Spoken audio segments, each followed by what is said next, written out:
Bienvenue à tous encore une fois dans Éclairage économique. Dans le programme de ce soir, nous finissons à la rencontre de deux instances en particulier. Première instance, c'est Insurance Industry Compensation Fund. Nous allons comprendre ce fonctionnement et qui s'en là les donne compensation.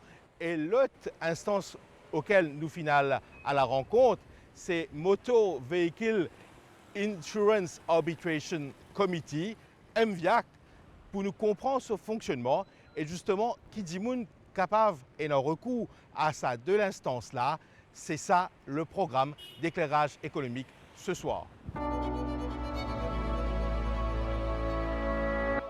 Kivisha Goudou, chairperson IICF. Dis-nous un petit peu le IICF, comment il fonctionne? Le IICF, Insurance Industry Compensation Fund, qui opère sous l'égide du ministère des Services financiers et de la bonne gouvernance, il y a une institution qui fut formée en 2016 pour apporter un soutien financier pour donner une compensation aux victimes de délits de fuite, c'est-à-dire hit and run.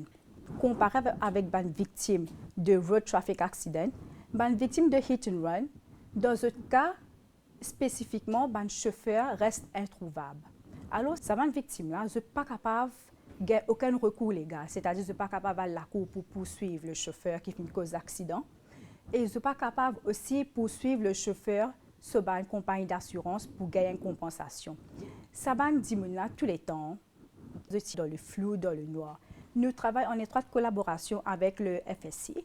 FSI, ce qu'il fait pour le IICF, c'est qu'il collecte des fees pour qu'il soit capable de rentrer dans le fonds. Et à travers ce fonds-là, c'est là qu'il nous donne une compensation aux victimes. Alors, c'est-à-dire, comment lier ça aux fees-là? C'est toute bonne personne qui a un véhicule. Et du moment où tu as un véhicule, tu as besoin d'une police d'assurance. Et à travers cette police d'assurance-là, quand je fais paiement pour cette police d'assurance-là, je paye une quantité qui, sa quantité-là, il déduit dans une police d'assurance à travers le FSI. Et il vient dans ce fonds-là, c'est-à-dire le Hit and Run Subfund. Et c'est à partir de là que ce fonds-là il génère ce ressource, ce funding, et à partir de là qui nous donne une compensation à une victime de Hit and Run, dans un cas très, très spécifique. Comment ça fonctionne après qu'un Jimoun vient rapporter un accident, de combien de temps qu'ils ont pour compenser ce Jimoun-là, et que nous un petit peu un chiffre par rapport au travail qu'ils ont déjà fait depuis là? Du moment où une personne finit être victime de hit and run, à partir de ce jour-là, il attend 3 mois. Il attend 3 mois pour que la police fasse l'enquête et se retrace le chauffeur. Du moment où ces 3 mois-là, pas fin réussi retrace le chauffeur, alors nous liaisons avec la police et nous gagnons un mémo qui dit à la police, dit à nous, ben voilà, ça c'est un cas de hit and run. À partir de là, sa victime-là, il devient une personne éligible pour une compensation à la IICF Hit and Run Subfund. Personne qui a besoin de faire, il besoin venir vers nous, soit téléphone nous ou à nos site web, remplir une forme d'application. Donner toutes les bonnes coordonnées, les bonnes détails. C'est à partir de là que IICF nous prend le devant, nous fait tout ce bonnes démarches. Premièrement, nous allons vers la police pour gagner un document et avec les hôpitaux aussi. Tout ça, c'est un document qui nous regroupe, ils viennent à travers nos technical committee. Nos technical committee, ils travaillent sur un document, ils font une recherche avec l'aide de secrétaire et tout. Et là, ils préparent un rapport qu'ils soumettent au managing committee. Le managing committee même qui prend une décision pour décider si bel et bien victime-là est une personne éligible pour gagner une compensation de hit and run. Et de quelle catégorie de compensation qui personne a besoin de gagner. Il y a plusieurs catégories de compensation qui nous donnent. Le minimum, c'est 50 000 roupies. 50 000 roupies, c'est dans un cas de outpatient que la victime est à l'hôpital comme outpatient. Et le maximum, c'est de 700 000 roupies que la victime, malheureusement, finit décédée ou soit, elle finit être permanently disabled. À partir de 2016, à partir de qui ça font la fin créée, nous avons gagné en tout 64 victimes de hit and run et jusqu'à aujourd'hui, nous avons debout un montant de 8,4 millions de roupies en termes de compensation. pour les victimes de délits de fuite. Alors, je fais un appel à tous les Mauriciens et Mauriciennes qui finissent être victimes de délits de fuite, ou soit je connais une personne, une famille proche, un camarade qui finit être victime de délits de fuite, viennent vers nous, viennent vers le IICF Hit and Run Subfund. Vous êtes capable de téléphoner nous sur le 489-9060 ou soit à notre site web ou soit à notre page Facebook et nous pouvons vers eux du moment où vous contactez nous. Si vous avez un problème de mobilité, nous avons un secrétaire qui est available ici à notre institution. Il fait le déplacement, il vient à l'hôpital si personne n'est encore admis à l'hôpital, il vient à la maison si personne est alité. Kivisha Goudo, merci beaucoup pour toute cette précision que vous avez apportée par rapport au fonctionnement IICF. Merci beaucoup.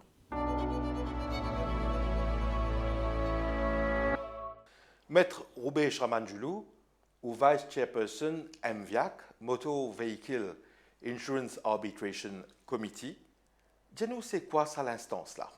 Le MVAC, il faut nous connaître qu'il est créé en 2003. Et qui fait une créé en 2003, c'est parce qu'il tient l'introduction en 2003 du concept de constat à l'amiable. D'accord? Donc le MVAC, c'est un comité qui a un président et 3 vice-présidents, dont moi-même. Donc chaque président et vice-président sont dans une propre division. Donc actuellement, le MVAC a 4 divisions. Et chaque division est présidée d'ailleurs, un par le président, chacun et par les autres vice-présidents. Et ce composition dit comme suit, ça veut dire que vous pouvez avoir un dimoun du monde des assurances qui pourra s'isler au sabot là, vous pouvez avoir un dimoun qui peut être ingénieur, vous pouvez avoir un dimoun qui peut être motosurveilleur, c'est ce qu'on appelle expert l'assurance, et que nous pouvons avoir un dimoun de la NLTA, entre autres, et un dimoun de la TMRSU aussi. Alors, tout ça, là, le but qui était, c'est d'assister au sabot MVAC là et que je peux déterminer une dispute qui est entre un assureur, soit entre un assureur A et un assureur B, ou bien entre un policy holder, ça veut dire un détenteur d'une police d'assurance, et une compagnie d'assurance. Le MVAC est relié principalement, et si on ne peut pas dire relié uniquement au constat à l'amiable. Donc, nous tout connaissons le formulaire du constat amiable, mais ce qui est très très important, ce qui est peut-être très méconnu du public, c'est qu'à l'arrière de sa forme constat amiable là, et il y a une situation que Diaou quand ou pas besoin utilise une forme de constat à l'amiable. Alors pour faire simple, mon cas Diaou comme ça qui quand on utilise une forme constat à l'amiable, cette situation là est très très limitée. Ça veut dire que quand on est capable d'utiliser ça, c'est-à-dire que quand il y a 2 véhicules uniquement, qui fait un accident et qui n'a aucune blessure ni mort d'homme, là où c'est bien une forme à l'amiable. Ou pas capable de servir une forme à l'amiable aussi quand un véhicule state-owned, ça veut dire qu'un véhicule de l'État est concerné, ou aussi quand faire, comment dire, des lotos taper, avec un barrière public, etc. Là, nous ne sommes pas capables de servir de forme constat à l'amiable. Un exemple très simple, nous connaissons, et nous avons pensé comme ça, qui une affaire qui arrive très souvent, le carambolage, l'autoroute, quand il y a plusieurs lotos, 4, 5, 6 lotos involved, mais il y a personne qui est blessé, et du monde qui a dit comme ça, mais qui fait, nous pas faire un constat à l'amiable pour finir ça au plus vite, mais on n'est pas capable de faire parce que la loi prévoit que le constat à l'amiable, il existe 2 personnes qui sont capables de remplir. Pour nous comprendre comment le MVAC fonctionnait, nous devons aller un petit peu en amont. Ça veut dire qu'il nous prend à riche, nous prend depuis l'époque arrive un accident. Donc, on a des lotos, il peut rouler, je tape, je remplis, je constat à l'amiable, d'accord? Donc, là, qu'est-ce que vous faites, je peux remettre cette forme constat à l'amiable à votre propre assureur, à votre assureur respectif. Votre assureur respectif, ce que je peux faire, je peux passer par votre expert à l'assurance, que nous appelons moteur surveilleur là. Ça va un expert à l'assurance, ça je peux déterminer combien de compensation vous avez l'autre partie, qui s'en a qui en taux, qui s'en pas en taux. Ce n'est uniquement lorsqu'il s'abonne assureur là, je ne pas réussir trouve je pas réussir résoudre une dispute, ça veut dire que je dois payer d'accord qui s'en a en taux et que je dois payer d'accord combien mon besoin paye à la partie adverse, qui je saisir le MVAC.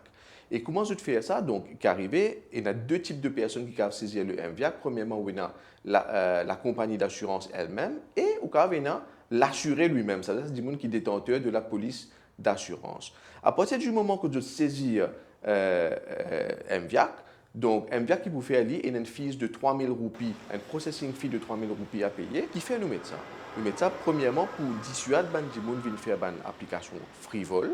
Sa fee de 3 000 roupies là, fait qu'on m'a dit à riche ou un applicant ou film mettre une case devant le MVAC. Et le MVAC de nous raison, ça veut dire qu'il ordonne à la partie adverse de rembourser ces 3 000 roupies là. Quand nous avons un chiffre qui vient devant MVAC. Donc, nous avons l'année, quand nous avons 1000 applications devant MVAC, nous avons l'année, un average entre 700 à 1000 par l'année, correct? Et dans cette application-là, c'est la plupart du temps, c'est un assureur qui met case contre un assureur.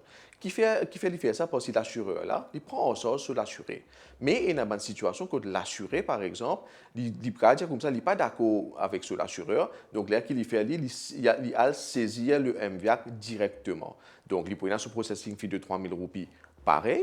Et qu'il n'est pas nécessaire de prendre un avocat parce que de toute façon, le MVAC n'est pas là pour écouter l'avocat. Il get tout un document qu'il mettait devant lui. Et c'est très important pour qu'on pense pour un gens qui a envie de faire une application devant le MVAC, faire comme il n'est pas d'accord avec compensation qu'il peut proposer. Donc, un document qu'il a besoin d'apporter devant le MVAC, c'est premièrement une application form qu'il a besoin de remplir. Donc, il a besoin de nous une copie sur ESF, c'est-à-dire sur le constat à l'amiable. Il donne nous un devis, un garage qu'il finit de gagner et qu'il donne nous un rapport d'un expert. Maître Ubesh Ramanjulu, justice delayed is justice denied. En moyenne, combien de temps ça prend pour un cas être traité? Il y a 1000 cas qui, à peu près, en average, qui viennent en moyenne, qui viennent devant le MVAC par l'année. Nous avons 4 divisions. Donc, ça veut dire que ces 4 divisions-là, je besoin écoute 250 cas à peu près chacun par l'année. Donc, vous connaissez, la loi prévoit comme ça qu'à partir du moment que une application vient devant le MVAC, nous donnons la partie adverse 7 jours pour lui donner une représentation, pour lui mettre sur défense, et qu'à partir de là, nous prenons 6 semaines pour nous donner nos rulings.